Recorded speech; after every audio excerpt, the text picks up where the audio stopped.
Now today, my sermon title, which you can't tell anywhere what it is, it's Day of Good News, okay?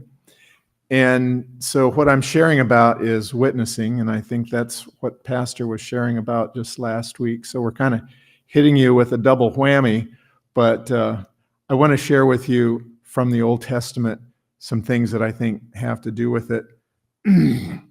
And I want to start with a little story. Yesterday when Pastor called me, we were just leaving a restaurant. We don't eat at restaurants a lot, but this was an introductory meal between myself, my wife, and some kids that we're planning to mentor during this school year. And actually, I'm sure it'll end up that they're going to mentor us. We'll learn from them, and maybe they'll learn from us, and hopefully we'll all have a great experience. So it started out with our mealtime having the blessing, and I would suppose most of you, when you're in public, you have a blessing at the table. So it wasn't anything that unusual. Excuse me. But we were in a room where there were other people, and we were just ignoring them and just doing our thing, thanking the Lord for the chance to be together and for the food that we had. So we had a very pleasant time, and we talked about our plans for the upcoming year of Partners for Eternity. That's what it's called. It's a program at our school where children in the church school get involved with older adults, and I do qualify. Actually, you only have to be 55 to take part in the program, and there are a few people in our church under 55. But not a lot of us. So anyway, there's a lot of us that qualify to help these young people. When it came time for the bill, the waitress came to me and said, your meal has been paid for by someone else today, so have a good day. And so, I didn't fall over, but I was expecting, to pay for our meal that we'd had there. But the blessing, it was just money. The blessing came when someone came over and talked to us. Now, this someone is about 6'8", maybe 6'6", and fully filled out, probably a good 350-pound man with a lot of tattoos. And he might look like a rough guy, but heart of gold. So he came and said, well, I observed you folks, and I appreciated, your respect for the Lord, and that your boys and everybody was respectful to the Lord as you had your blessing for the meal.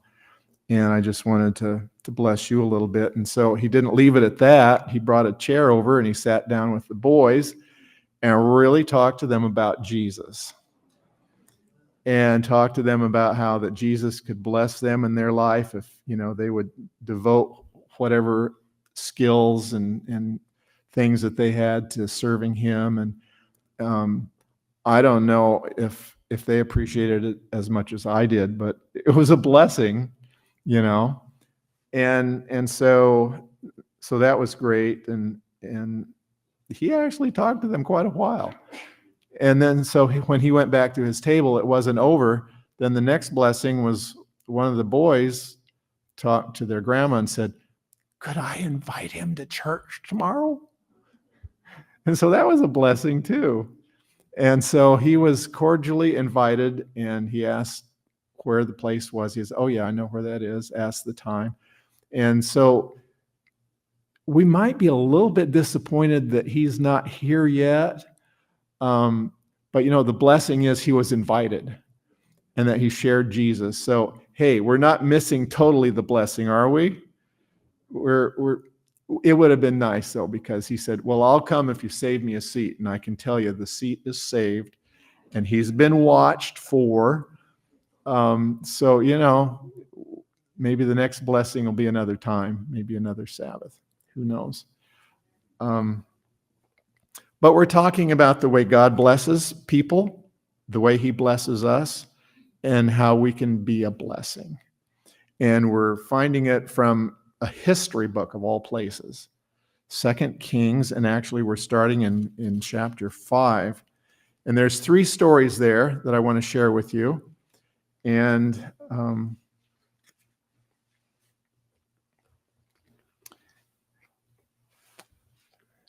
as a pastor, I also think about folks who have their ovens come on automatically and are not interested in eating a burnt sacrifice.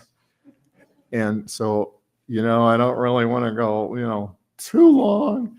And then I also had parents, one of which was diabetic and needed to eat on time. And that's important.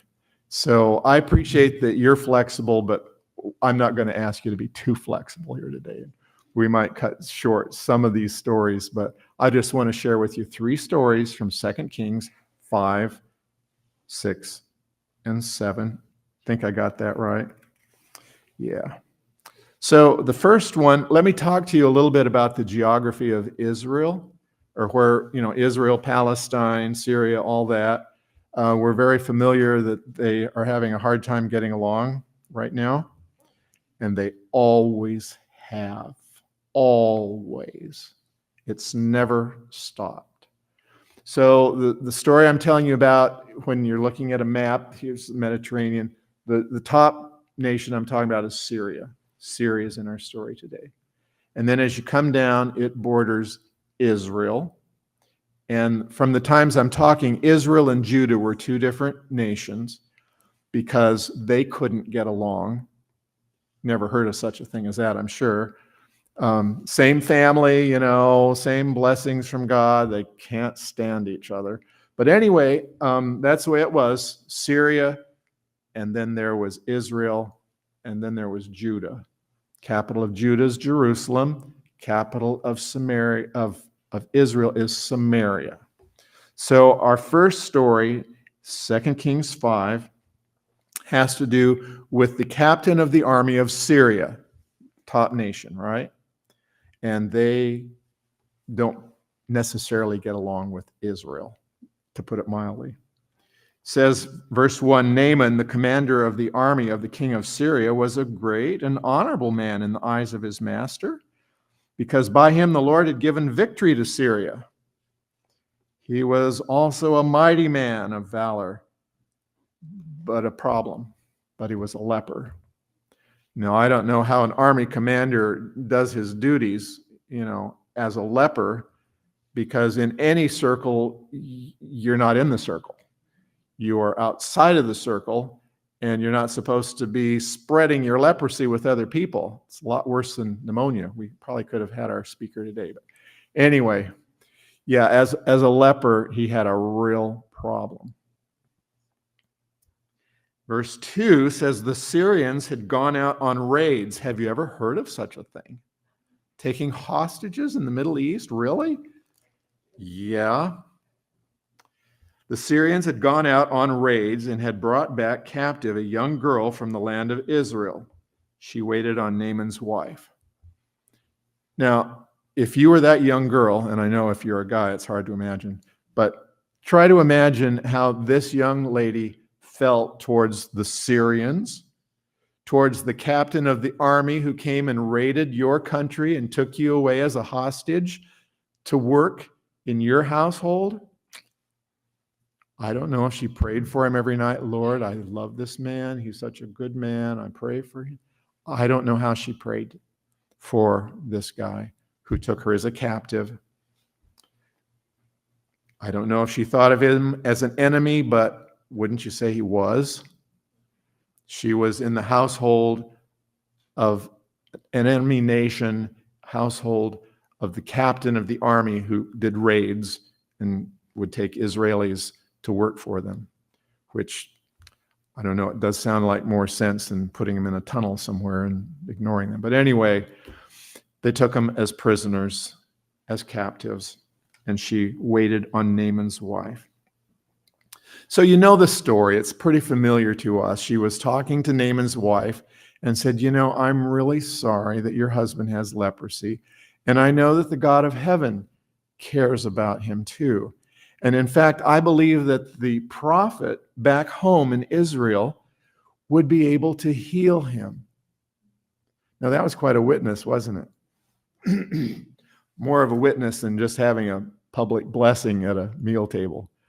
She shared with Naaman's wife that God loved him, God wanted to heal him, and she was sharing that good news. I'd call that our first good news, wouldn't you? There's hope for a leper. And so he thought about it, and he talked about it with his wife, and then he went and talked to his boss, the king of Syria, and said, I'm thinking about this possibility, and I'm wondering what you think I should do. So the king of Syria prepared a letter. This is what it said, short and sweet, verse 6, 2 Kings 5. Now be advised when this letter comes to you that I have sent Naaman my servant to you that you may heal him of his leprosy. And the letter was presented to the king of Israel, who immediately ripped his garments and said, aha, he's just wanting to pick on me. How can I heal him of his leprosy? I don't have that power.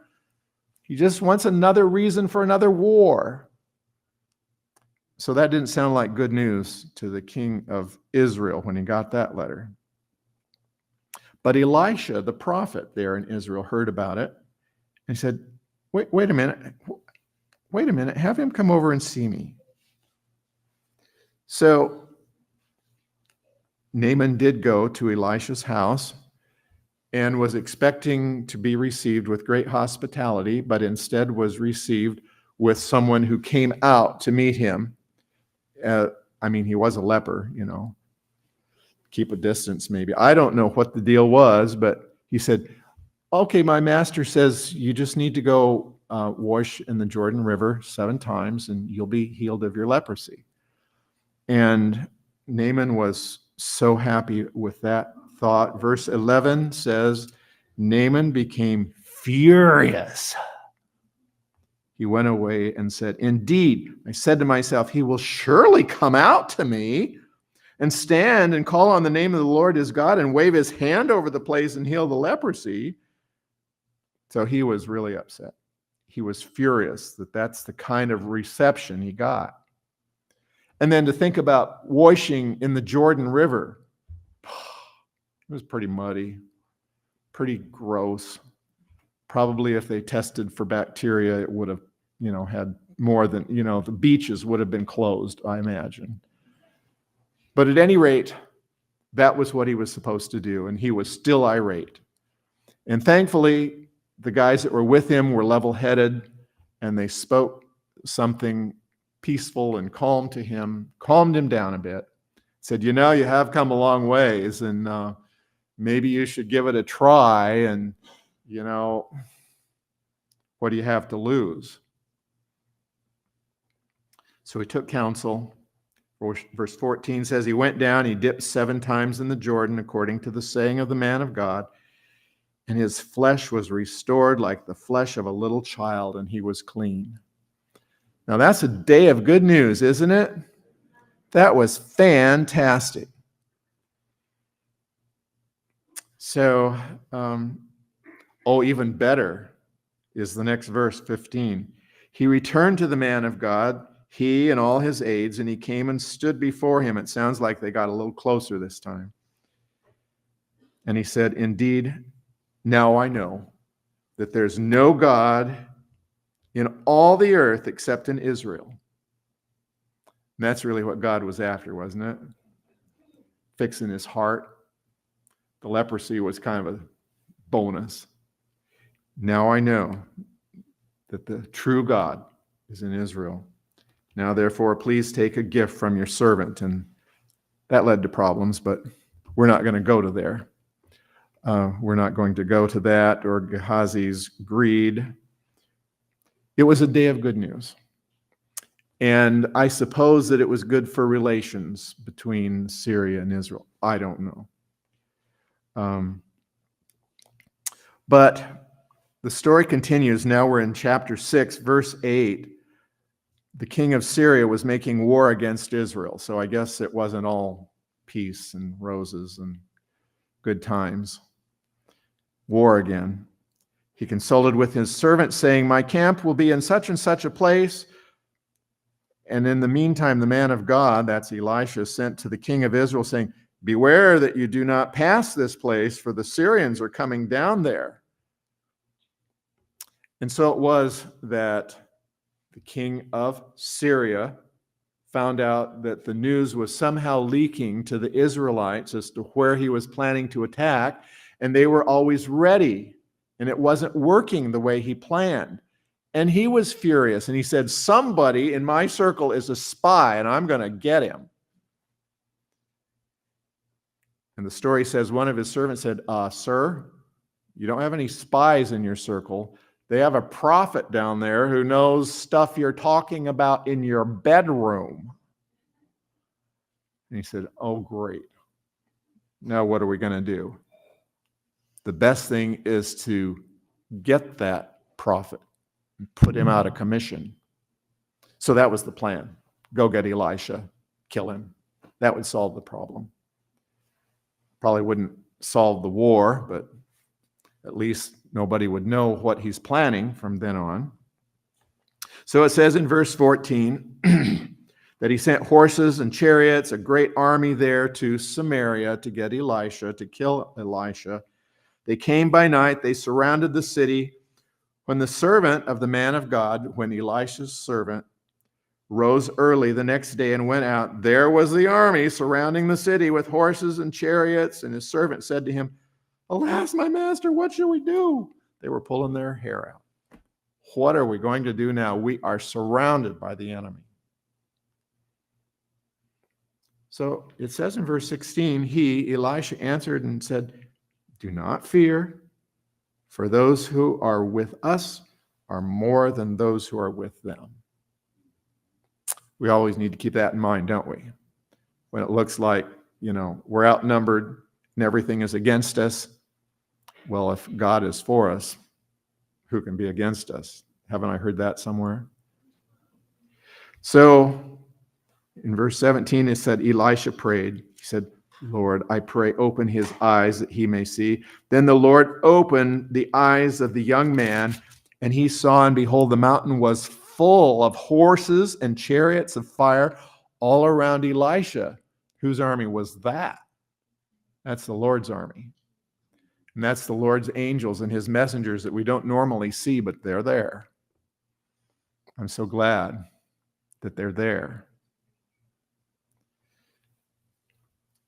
So it says the Syrians, they came down to him. They were going to take him. Elisha prayed to the Lord and said, strike this people, I pray, with blindness. Isn't it interesting? He had just asked the Lord to help his servant be able to see the armies of God. And now he said, here's the enemy armies. Lord, would you just strike them with blindness? And immediately they were all blind. Didn't know what to do, where to turn. And Elisha had a little bit of fun with them. He said, oh, where are you guys going? What do you want to do? Follow me. I'll bring you to the man who you're looking for. And he took them to Samaria. So when they came to Samaria, Elisha said, Lord, would you please open their eyes now, that they may see? And the Lord, this is verse 20, the Lord opened their eyes and they saw, and there they were inside Samaria. They were tricked. Now they were prisoners of war. And the king of Israel there in Samaria was really happy to see how this was working out. And he said, okay, shall we kill him now? Can I kill him now? And Elisha said, rules of war. Yeah, don't kill prisoners of war. They still have that rule, don't they? You take them prisoner, you don't kill them. So they took them prisoner. They were prisoners. And they fed them better than any potluck you can imagine. They fed them, they watered them, they gave them a great meal.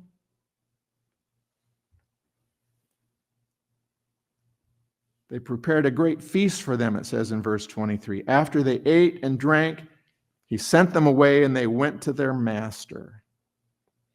So they went back to Syria. So the bands of Syrian raiders came no more into the land of Israel. Whew, that was a day of good news. Just don't read the next verse.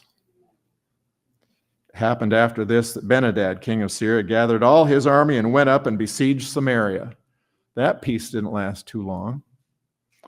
Always at war, war, war. Wish war would cease, don't you? So now the whole city was surrounded by the enemy. They were besieged, and they were just waiting for them to either starve or die of thirst or whatever. And it got so bad that you had to dip into your 401k to buy a donkey's head to eat. I don't know if they were after eyeballs, the nostrils, the ear. I don't know what you can eat on a donkey's head, but they were spending lots of money for whatever they could eat. And it finally got so bad that the king was out checking things out, and he came across a lady who was just crying her heart out. And he said, "What is the matter?" She said, "Well, my neighbor and I have little babies, and we agreed on a plan. Yesterday we ate hers. So today is the day we're supposed to eat mine, and I just can't go through with it." And that got the king of Israel. He said, "This is enough."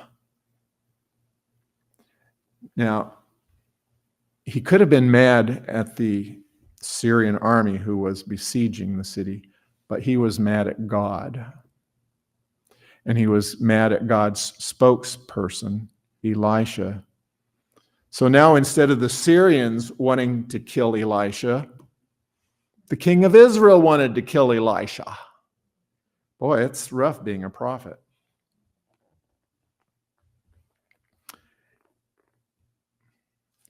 So, chapter 7, Elisha said, this is what God says, "Tomorrow, about this time, a seah of fine flour," I don't know how much that is, "shall be sold for a shekel, two seahs of barley for a shekel at the gate of Samaria." An officer on whose hand the king leaned answered the man of God and said, "Look, if the Lord would make windows in heaven, could these things be?" And he said, "In fact, you'll see it with your own eyes, but you will not eat of it." So then the story goes to not just a leprous army commander, but these are 4 lepers who live in Samaria. But as lepers, you don't live in town, you live outside of the city that's being besieged by enemy soldiers. And they said, what are we doing waiting here? They're not going to let us in the city because we're not going to get over our leprosy. If we go to the army of the Syrians, well, they might kill us.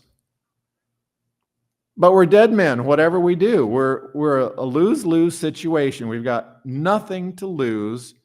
Let's go see what the Syrians will do to us. So they went to the Syrian camp early one morning, and the place was absolutely abandoned. Well, except for the animals. I mean, there were still animals tied up and here and there, and I suppose maybe some fires were still. I don't know what was going on. They didn't know what was going on either. But what had happened in verse 6 says, "The Lord had caused the army of the Syrians to hear the noise of chariots and the noise of horses, the noise of a great army." You know whose army that was, don't you, already? They had heard it, and they had said to one another, "Look, the king of Israel has hired against us the kings of the Hittites and the kings of the Egyptians to attack us." So the next verse says they ran for their lives. They were out of there because they could see that they were outnumbered. And isn't that what we just read? That God's forces are stronger than the evil forces? And indeed, they were outnumbered.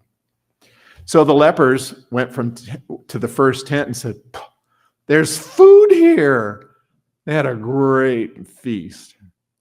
"Gold and silver We could use that. Our 401k hasn't been doing too well since we got leprosy.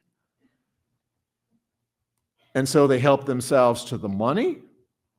There was so much, they said, we better hide this stuff. Somebody's going to steal it from us. Went to the next tent, and it was full of food and money as well. And then what we had for our verse today, verse 9, then they said to one another, we're not doing right. This day is a day of good news. And I've pointed out a few other days of good news, haven't I? So this is our third day of good news. This is a day of good news. And we remain silent. I think maybe they said it that way. I don't know for sure how they said it. If we wait until morning light, some punishment will come upon us. Now, therefore, come, let us go and tell the king's household. Well, we don't want to share good news just to avoid punishment. But they did realize that this was a day of good news. There was more food, more riches here than they personally needed or could do with, that they needed to share the good news. So they told the king's household, the king of Israel, and he said, oh yeah, I know what they're doing. They're going to ambush us if we go out there. They can't be very far away. He didn't know that they had run for their lives and were completely out of the country by that time. So they did check it out, and they did go out, and indeed, food was decent price again. Verse 18, it happened just as the man of God had spoken to the king, saying, 2 seahs of barley for a shekel, a seah of fine flour for a shekel, shall be sold tomorrow about this time in the gate of Samaria. The officer answered the man of God, said, now look, if the Lord would make windows in heaven, could such a thing be? And he said, in fact, you shall see it with your eyes, but you shall not eat of it. And so it happened to him. The people trampled him in the gate, and he died. That was not a good day of good news for him, for sure. But there were some good news points in our stories. And I want to stop with the good news parts of it. And I want to ask you a question or two here. Now, I don't have leprosy, you don't have leprosy, but we've got a problem with sin that's worse than leprosy. Unless we've got Jesus cleansing us of our sin. With sin, like leprosy, we're not really fit for human companionship. We're not fit to be in God's presence. And we can't really help ourselves. But thank God, He's the one who can cure people of leprosy and sin and whatever disease they've got. And He's been doing it all through Old Testament times, and He's still doing it today. And it's all been through the power of Jesus, who's able to send enemy forces on the run and make us free people who are able not only to enjoy life, but to look forward to eternal life. And so with that blessing, there's a responsibility like there was for the 4 lepers. We really shouldn't keep it to ourselves. We really need to share it. It's a day of good news. And I think God expects us to share good news. And we've got it. Thinking about if we'll go to today's situation. Let's say all the hostages were locked in one underground place somewhere, and you had the key to the door, and you just walked away and not telling anybody you got the key. You probably wouldn't have a clear conscience, probably, because you have it within your power to make it a day of good news for all those people who are prisoners. And with Jesus and sharing Jesus, people can be free. It's a day of good news today. We can talk to people one at a time. We can tell other beggars, because we're beggars where there's bread. Now, there was a little lady, and I don't know if she was living in Napa Valley when she wrote this, But I can tell you that this little lady loved to take carriage rides and go up and down the hills in Napa. And if some of her neighbors were sitting out on the porch, she liked to stop and go talk to them.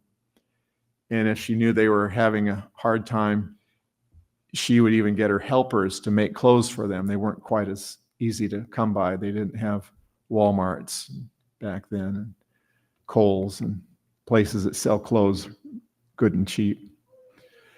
And so if somebody was sick, she would also see what she could do to help them. She said, go to your neighbors one by